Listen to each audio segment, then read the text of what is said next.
Channel सागर भक्ति माला में आपका स्वागत है। कार्तिक मास महात्म कथा अध्याय 5। राजा पृथु ने नारद जी से कार्तिक मास में स्नान करने के फल और अन्य मासों में विधि पूर्वक स्नान करने की विधि, नियम और उद्यापन की विधि बताने के लिए प्रार्थना की। देव ऋषि नारद ने बताया कि राजन, आप भगवान विष्णु के अंश से उत्पन्न हुए हैं, इसलिए आपको इस बात का ज्ञान है। फिर भी आपके अनुरोध को मानते हुए स्नान के यथाचित विधान के बारे में आपको बतलाता हूँ। आश्विन माह में शुक्ल पक्ष की एकादशी से कार्तिक के व्रत करने चाहिए। ब्रह्म मुहूर्त में उठकर जल का पात्र लेकर गांव से बाहर पूर्व अथवा उत्तर दिशा में जाना चाहिए। उसके बाद जो मनुष्य मुख शुद्धि नहीं करता है, उसे किसी भी मंत्र का फल प्राप्त नहीं होता है। अतः दांत और जीभ को पूर्ण रूप से शुद्ध करना चाहिए और निम्नलिखित मंत्र का उच्चारण करते हुए दातुन तोड़ने चाहिए। हे वनस्पते, आप मुझे आयु, कीर्ति, तेज, प्रज्ञा, पशु, संपत्ति, महाज्ञान, बुद्धि और विद्या प्रदान करो। इस प्रकार उच्चारण करके वृक्ष से 12 अंगुल के दातुन ले। जिस वृक्ष से उत्तम गंध आती हो और जिसकी टहनी कोमल हो, ऐसे वृक्ष की दातुन से दंत धावन करना चाहिए। दूध वाले वृक्षों से दातुन नहीं लेनी चाहिए। इसी प्रकार कपास, कांटेदार वृक्ष तथा जले हुए वृक्ष से भी दातुन लेना मना है। प्रतिपदा, अमावस्या, नवमी, छठी, रविवार को चंद्र तथा सूर्य ग्रहण में दातुन नहीं करनी चाहिए।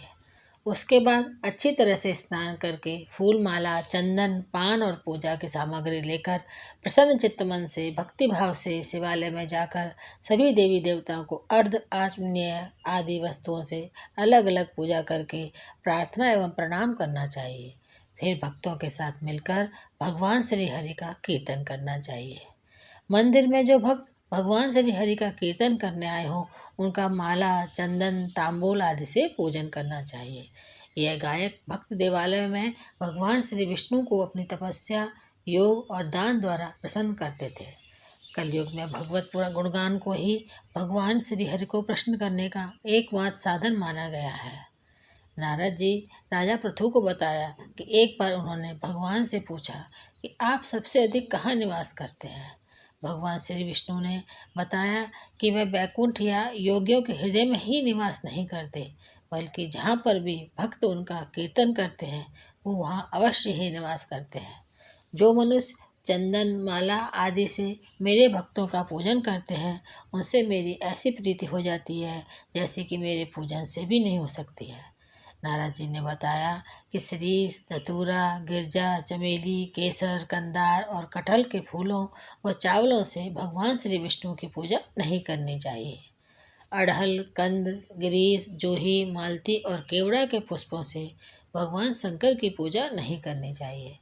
जिन देवताओं की पूजा में जो फूल निर्धारित किए हैं, उन्हीं से उनका पूजन करना चाहिए। पूजन समाप्ति के बाद भगवान से क्षमा प्रार्थना भी करनी चाहिए। हे प्रभु, मैं तो न मंत्र जानता हूँ न क्रिया, मैं भक्ति में भी ही हूँ। मैंने जो कुछ भी आपकी पूजा की है, उसे पूरा समझकर स्वीकार करें। ऐसी प्रार्थना करने के पश्चात साष्टांग प्रणाम करके भगवत कीर्तन करना चाहिए। श्री हरि की कथा सुननी चाहिए और प्रसाद ग्रहण करना चाहिए।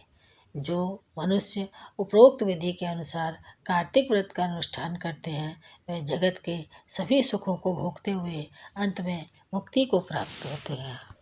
तो यह है कार्तिक महात्मा कथा का 5वां अध्याय।